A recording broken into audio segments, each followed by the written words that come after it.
Hello my YouTube friends. हमें आज की कहानी इंशाल ने सेंड करी है जालिम चील।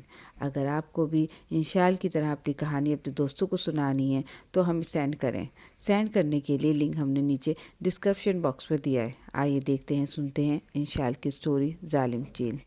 एक पेड़ पर एक चिड़िया रहती थी। पेड़ पर इसने घोंसला बना रखा था। इसका एक बच्चा था। इस बच्चे को दुनिया में आए चंद दिन ही हुए थे। चिड़िया अपने बच्चे से बहुत प्यार करती थी। ये चिड़िया बहुत ही नेक और रहमदिल थी। अक्सर दूसरों के दुख दर्द में काम आती थी। हमेशा की तरह आज भी जब चिड़िया अपने बच्चे के लिए दाना लेकर लौटी तो ये देखकर वो गम से पागल हो गई कि एक चील पेड़ पर बैठी इसके बच्चा खा रही है। गम से निढाल चिड़िया के मुंह से सारे दाने गिर गए और आंखों से आंसू बहने लगे।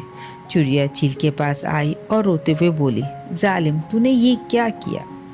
चील ने चिड़िया को खूनखार नजरों से घूरा और चीख कर बोली, यहाँ से फौरन चली जा, वरना तेरे बच्चे की तरह तुझको भी खा जाऊंगी।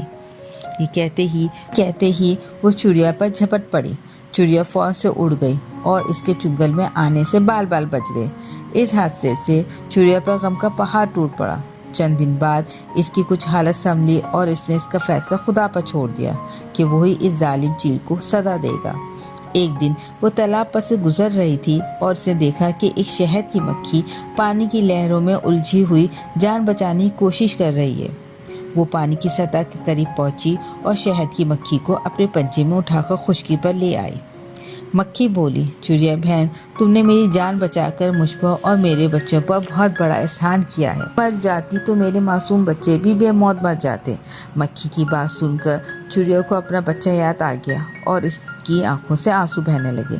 चिड़िया को रोते देखकर पहले तो मक्खी हैरान ज़्यादा रह गई, फिर कुछ सोचकर बड़े प्यार से इसके रोने का सबब पूछने लगी। चिड़िया ने अपने सारे दास्तान गम सुना दी। ये सुनकर मक्खी को बहुत दुख हुआ और वो इसे तसल्ली देते हुए बोली, बहन, तुमने मेरी जान बचाकर मुझ पर एहसान किया है, लेकिन चील से इसके जुल्म का बदला लेने में मैं तुम्हारी भरपूर मदद करूंगी। मक्खी बोली, जैसे ही तुम्हारे बच्चे हों मुझे फौरन ही खबर कर देना, क्योंकि वो जालिम चील फिर तुम्हारे बच्चों पर हमला करने की कोशिश करेगी। इसके बाद दोनों अपने अपने घरों की तरफ चल दी। खुदा का करना ऐसा हुआ कि थोड़ी दिनों बाद ही चिड़िया ने फिर अंडे दिए और इन अंडों में से बच्चे भी निकल आए। इस मर्तबा चिड़िया बहुत खुश हुई और इससे पहले चील इसके बच्चों पर हमला कर दी। इसने फौरन ही शहद की मक्खी को इत्तला कर दी। मक्खी ने पहले ही से शहद की मक्खियों की एक बड़ी फौज तैयार कर रखी थी। खबर मिलते ही वो अपनी फौज को लेकर उड़ी और जिस पेड़ पर चिड़िया का घोंसला था इसके पत्ते पत्ते में तमाम शहद की मक्खियों को छुपाकर चील का इंतज़ार करने लगी। चंद दिनों तक तो चील का साया तक नज़र नहीं आया। फिर जैसे ही बच्चों ने चींची की आवाज़ निकालना शुरू की, इसकी आवाज़ सुनते ही चील आ गई। चिड़िया ने चील से कहा कि तुम यहाँ से चली जाओ, पर चील अपनी ताकत के नशे में थी।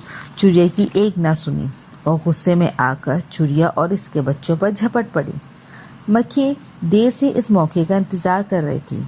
चील को झपटते देखकर वो तमाम मक्खियों के साथ तेजी से पत्ती से निकली, चील पर झपट पड़ी और सबने काट काट कर इसका बुरा हाल कर दिया।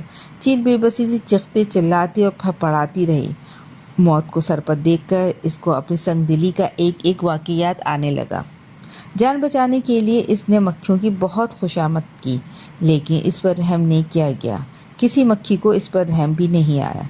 चील के मरते ही चिड़िया खुश होकर अपनी सहेली मक्खी के पास आई और इसका बहुत बहुत बहुत शुक्र अदा किया और अपने बच्चों के साथ हंसी खुशी रहने लगी और अल्लाह का भी शुक्र अदा किया कि इस जालिम चील से इसकी और इसके बच्चों की जान छुड़वाई।